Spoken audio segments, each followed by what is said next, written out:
எல்லா நோன்புகளையும் தராவி தொழுகைகளையும் நிறைவேற்றுவதற்குண்டான ஷரீர ஆஃபியத்தையும் தௌஃபீக்கையும் அல்லாஹ் நம் அனைவருக்கும் தந்தல் புரிவானாக. இதுவரை நாம் செய்த எல்லா அமலையும் அல்லாஹு சாலிஹான அமலாக கபூல் செய்து கொள்வானாக. பொதுவா ரமலானுடைய முதல் 10 கொஞ்சம் ஸ்லோவா போகும். ரமலானுடைய 2வது 10 கண்ணை மூடி முழிக்கிறதுக்குள்ள போயிடும். 5 நாள் ஆகி போச்சு.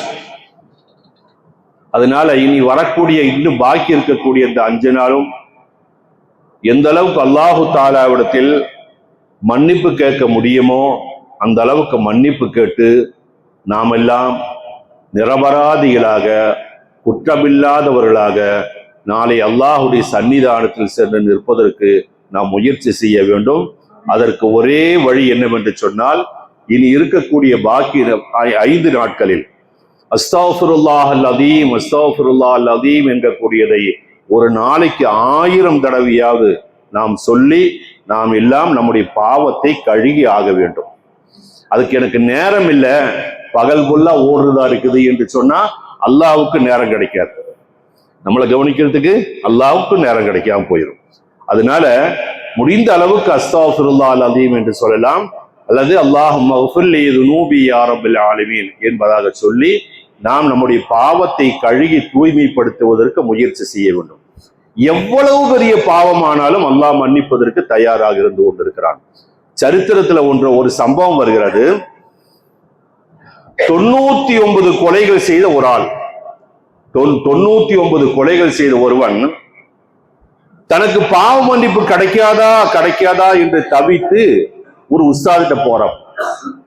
அந்த உஸ்தாதிட்ட போய் தன்னுடைய குறைகளை சொல்றான். நான் இந்த மாதிரி 99 கொலைகள் செய்திருக்கிறேன், எனக்கு பாவ மன்னிப்பு உண்டா, அல்லாஹ் என்னை மன்னிப்பானா என்று கேட்ட பொழுது அவர் என்ன செய்யறாரு, 99 கொலை செஞ்சுட்டு என் முன்னால வந்து உட்கார்ந்துருக்கிறாரா, எந்திரிச்சு போடட்டார். கோபம் வந்துருச்சு.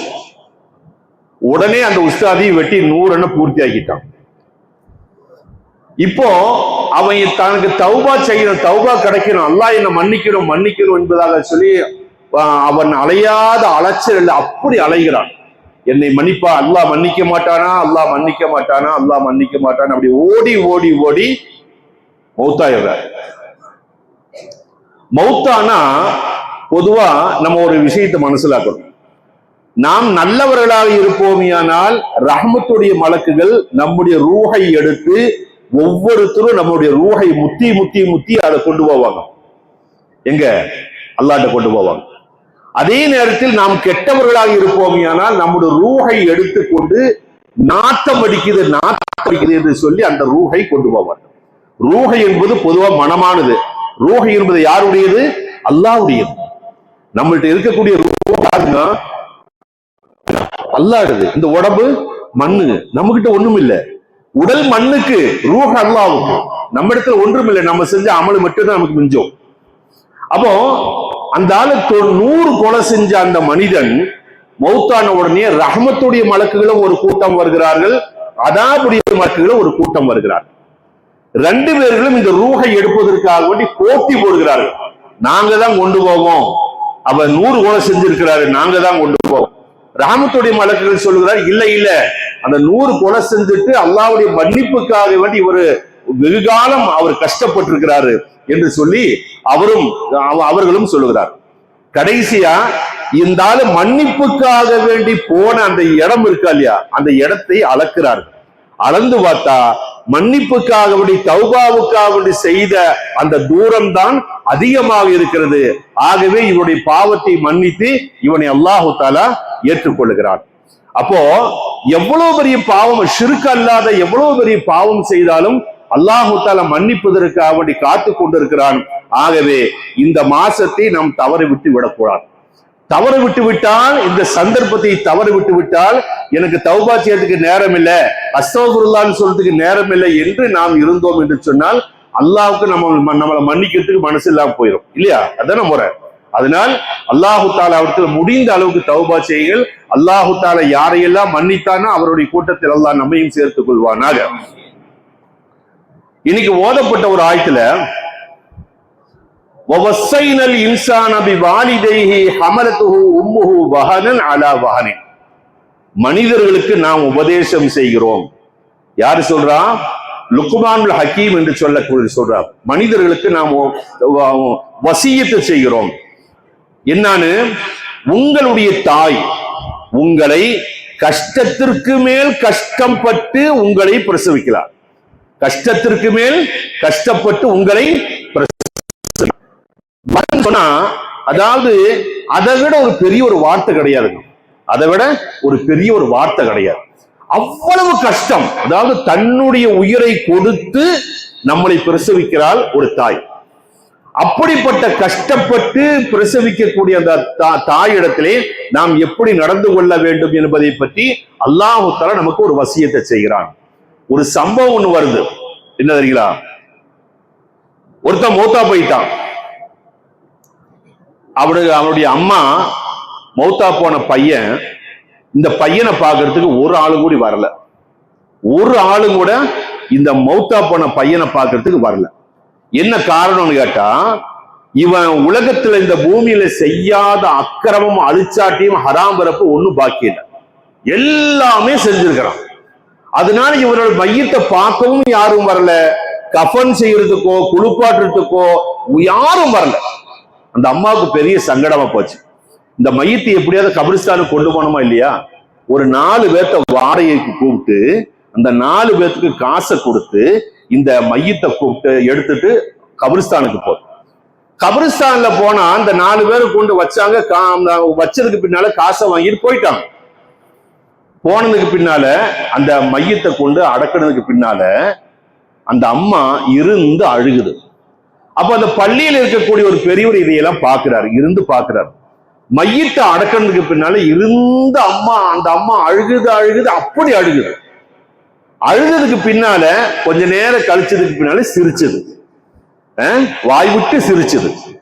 இதையெல்லாம் பார்த்து கொண்டு இருந்த ஒரு பெரியவர் என்ன செஞ்சாரு, கேட்டார், அந்த அம்மாட்ட கேட்டார், ஏமா என்ன ஒன்னும் புரியலையே, 4 பேர் வந்தாங்க, மையத்தை வச்சாங்க, அடக்கினாங்க, போனாங்க, நீ வந்து அழுகிற பின்ன சிரிக்கிற என்னன்னு கேட்டப்போ, பெரியவரே இது என்னுடைய பையன்,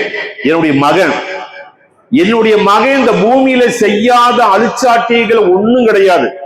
அதனால யாருமே இந்த என்னுடைய பையனுடைய மையத்தை பார்க்க வரல, யாரும் மையத்தை தூக்க வரல. நான் காசு கொடுத்து 4 பேர் கொடுத்து தூக்கி கொண்டு வந்தேன்.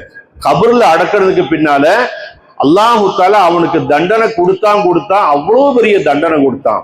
இதை பார்த்து எனக்கு சகிக்க முடியல, நான் கூமரையோன்னு அழுதேன். அழுது அல்லாஹு தஆலா துஆ செய்ய, யா அல்லாஹ் என் மகனை மன்னிச்சிரு, கபர்ல அவனுக்கு நிம்மதியை கொடு அப்படின்னு சொல்லி அழுதேன். அழுததுக்கு பின்னால அல்லாஹு தஆலா அவனுடைய தண்டனையை மாத்திட்டு அவனுக்கு சந்தோஷமான வாழ்க்கையை கபர்ல அல்லாஹு தஆலா கொடுத்தான். அதை என் கண்ணால பார்த்து நான் சிரிச்சேன் அப்படின்னு அந்த அம்மா சொல்லிச்சான். அப்போ பெத்த தாய் இருக்கிறாள் இல்லையா, எவ்வளவு கஷ்டப்பட்டு ஒரு மகனுக்காக வேண்டி தன்னுடைய மகனுக்காக வேண்டி பாடுபட்டு இருப்பாள் என்பதை நாம் இந்த சம்பவம் நமக்கு சொல்லி காட்டுகிறோம். அதத்தான் அல்லாஹு தஆலா சொல்றான், வஹனன் அலா வஹனின், துக்கத்திற்கு மேல் துக்கம், கஷ்டத்துக்கு மேல் கஷ்டப்பட்டு தன்னுடைய தாய் பிரசவித்தார். 2 மாசம் பால் தருகிறார், 2 மாசம் பால் ஊட்டுகிறாள். அனுஷ்குள்ளி வலி வாலிதைக்க, அதனால எனக்கும் நன்றி செய்யுங்கள், பெற்ற தாய்க்கும் நன்றி செய்யுங்கள், அல்லாஹ்வுக்கும் நன்றி செய்யணும், தாய்க்கும் நன்றி செய்யணும் என்று நான் வசியத்து செய்கிறேன். பின்ன வலா துஸகிர் ஹத்தக லின்னாஸ் அப்படின்னு என்ன அர்த்தம் தெரியுமா? ஒரு ஆள்கிட்ட பேசுறது முகத்தை திருப்பாத, சி உன் மோஜியாலே எனக்கு பார்க்க பிடிக்கல அப்படின்னு முகத்தை திருப்புறது, அது ரொம்ப மோசமான செயல். அதனாலதான் லுக்மானுல் ஹக்கீம் தன்னோட மகனுக்கு சொல்றாரு, வலா துஸகிர் ஹத்தக லின்னாஸ், பேசுறது முகத்தை திருப்பாத, அது ரொம்ப அகம்பாவத்திற்குண்டான அடையாளம், அதை செய்யாத. வலா தம்ஷி ஃபில் அர்தி மர்ஹா, பூமியில அகம்பாவத்தோட நடக்காத. பூமியில பொதுவா நம்மள்ட்ட ஒரு சுபாவம் இருக்கு, என்ன தெரியுமா? கொஞ்சம் ஷூ போட்டுட்டா நடையே வித்தியாசமா இருக்கு, டக்கு டக்கு டக்கு டக்குன்னு நடக்கிற அந்த ஸ்டைல் இருக்கா இல்லையா? அப்ப இந்த பூமி சொல்லுமாமா, வாடா வருவ, எங்கிட்ட வருவியா இல்லையா? அப்போ உன் நடத்தியில நான் மாத்தி தர்றேன்னு சொல்லி இந்த பூமி சொல்லுமாமா. யாரு? பெருமையோடு அகம்பாவத்தோடு நடக்கக்கூடியவனை பார்த்து இந்த பூமி சொல்லுமாம். பின்ன உன்னுடைய நடையில் நடக்கிறது ரொம்ப பணிவா நடு. இந்த பூமியில தான் நம்ம நாளைக்கு போக போறோம். இந்த பூமியில பணிவோடு நடக்க வேண்டும். நீ என்ன போட்டாலும், என்ன ட்ரெஸ் போட்டாலும் சரி, பணிவோடு நடக்க வேண்டும். சவுத்திக்க, உன்னுடைய சப்தத்தை அடக்கிக்கொள். சப்தத்தை அடக்கிக்கொள். அகம்பாவத்தோடு ஆணவத்தோடு பேசக்கூடாது. ரொம்ப சப்தத்தை உயர்த்தி பேசக்கூடாது. அப்படி சப்தத்தை உயர்த்தி பேசினால் அந்த சப்தம் எதை போல என்று தெரியுமா? சவுத்திக்க இந்த அன்கரல் அசுவாத்தி சவுத்துல் ஹமீர், கழுதியை போல கத்தாதுங்கிறான். எப்படி?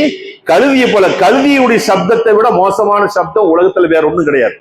அதோடைய சப்தம் தான் மோசமா. அந்த மாதிரி நீ என்ன செய்யாத, அகம்பாவத்தோடு நீ பேசக்கூடாது, சப்தத்தை உயரக்கூடாது, பணிவாக நடந்து கொள், பூமியில் பணிவாக நடந்து கொள் என்பதாக லுக்மானுல் ஹக்கீம் தன்னுடைய மகனுக்கு செய்த உபதேசத்தை குர்ஆனில் அல்லாஹ் தஆலா சொல்லி காட்டுகிறான்.